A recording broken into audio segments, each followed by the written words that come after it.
On results day, Scotland's school pupils would normally be waking up filled with nerves, excitement and anticipation. But this year it's been different. Students across the country already received their provisional grades back in June. Today came the official confirmation. It was hard and it was very different to what we'd been used to, but with the online learning we managed to get through and get the results we needed. So we were used to our exams and the process of that, so just really adjusting and being a bit resilient about how we're having to deal with new things. I got 3 A's and 2 B's, and I think I could have done a bit better, but I think for how challenging of a year it was, I think I did all right. So proud, so proud. She's always been a starter, but she has just shown such good resilience this year. Sometimes it's been quite cramped, you have so many tests in a week, but it's been good. The school have helped a lot with that.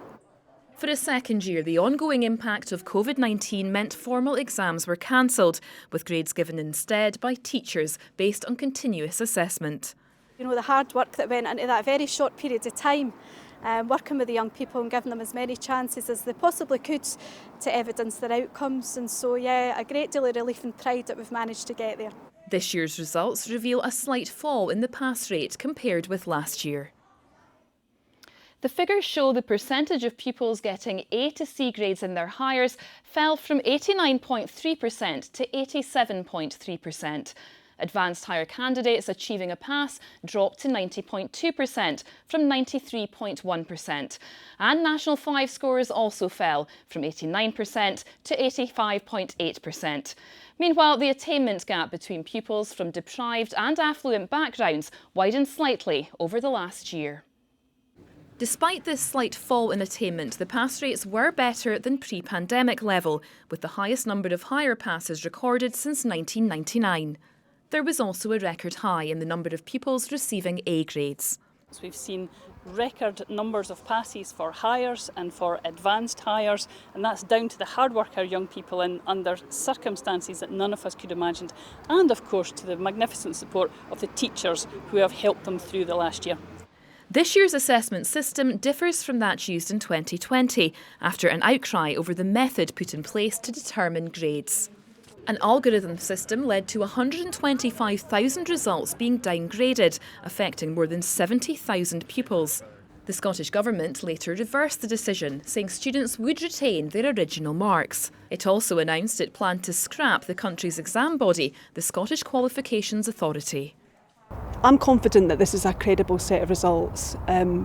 Teachers right across Scotland have worked really hard to make sure young people get the right result first time, and that's been supported by quality assurance from SQA and quality assurance locally. We were told this year there'd be no exams at all, and then we've seen young people asked to sit exams in all but name. I think it's high time we say these past 2 years have not been good.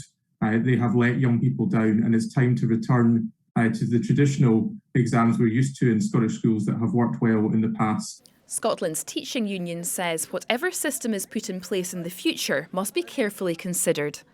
You know, the lessons learned from this academic session and the past academic session, just about putting all our eggs in the basket of one-off high-stakes assessments. I think that there are important lessons to be learned for Scotland as a whole about how it approaches assessment within the senior phase. And indeed, we've had indications also from the OECD and from the International Council of Education Advisors that it's time for Scotland to think differently about its senior phase assessment. A decision on what form exams will take next year is still to be confirmed. It's expected to be announced by the Education Secretary shortly. Louise Hosey, STV News.